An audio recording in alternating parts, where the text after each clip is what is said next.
आदाब, नमस्कार, अस्सलाम वालेकुम नाजरीन। पल पल न्यूज के न्यूज रूम से मैं हूं आपके साथ नदीम अकरम।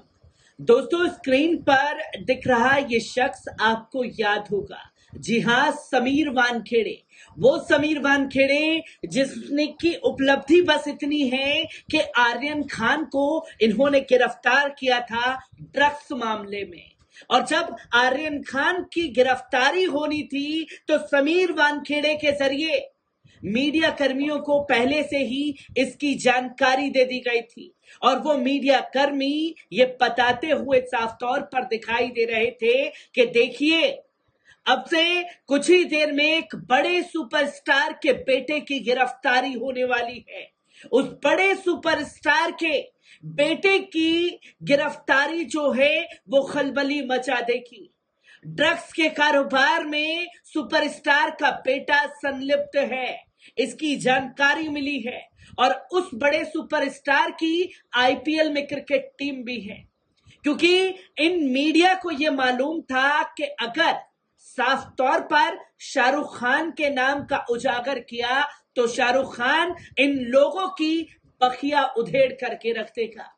और जब ये पूरे क्रम को अंजाम दिया जा रहा था तब भी मैंने साफ शब्दों में कहा था अपनी रिपोर्ट में कि आज नहीं तो कल भारतीय जनता पार्टी से और राष्ट्रीय स्वयंसेवक संघ से समीर वानखेड़े को इनाम जरूर मिलेगा।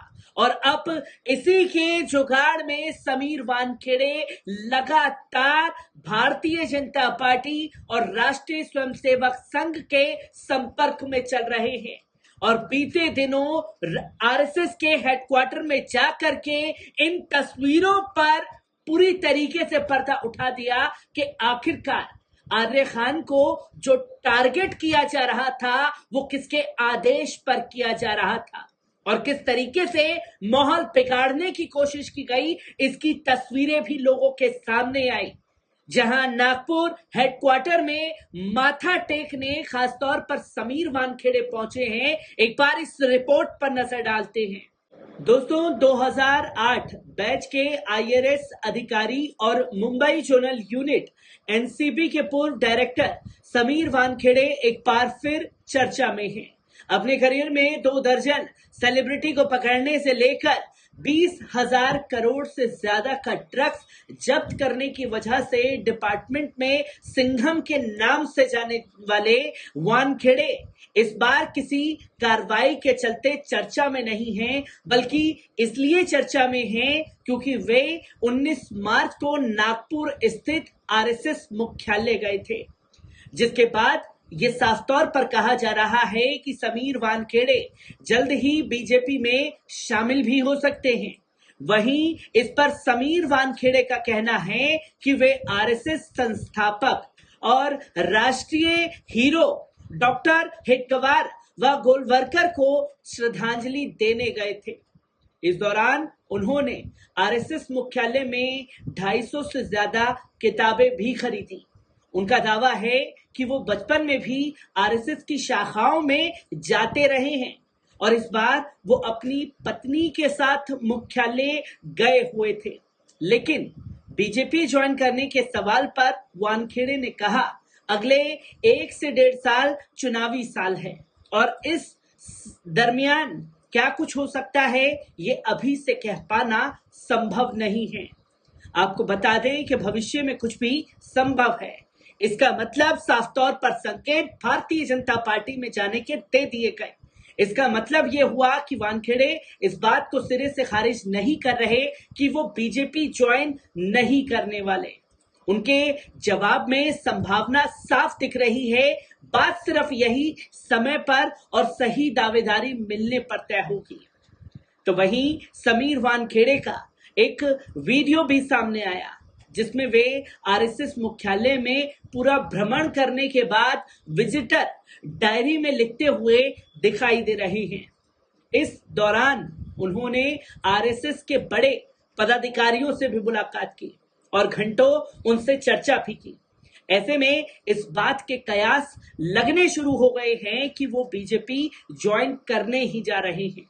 समीर वानखेड़े खुद इस बात को खारिज भी नहीं कर पा रहे, क्योंकि मीडिया में अब ये रिपोर्ट सार्वजनिक हो गई है।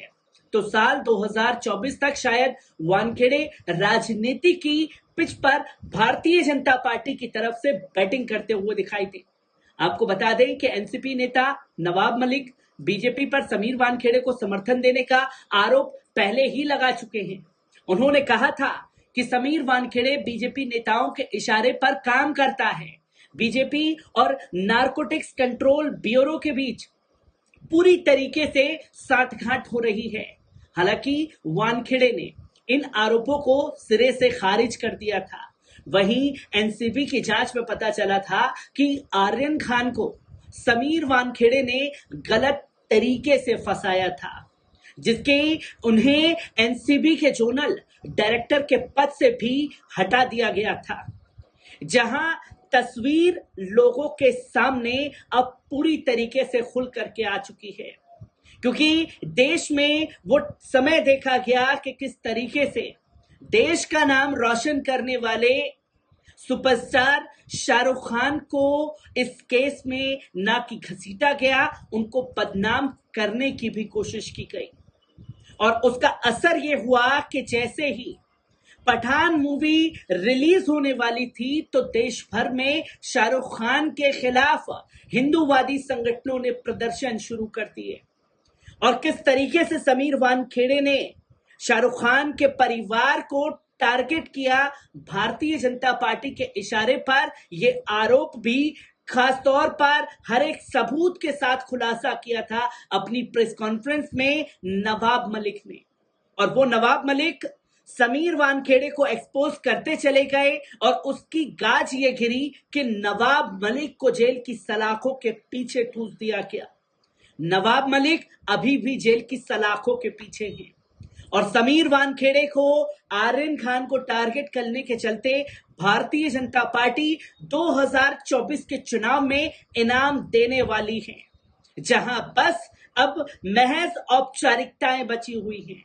और उन्हीं औपचारिकताओं के बीच राष्ट्रीय स्वयंसेवक संघ के हेडक्वार्टर में जाकर के माथा टेकने का काम समीर वानखेड़े द्वारा किया गया है। ये वही शख्स जिसने लगातार शाहरुख खान के परिवार को टारगेट करके सुर्खियां बटोरने की कोशिश की।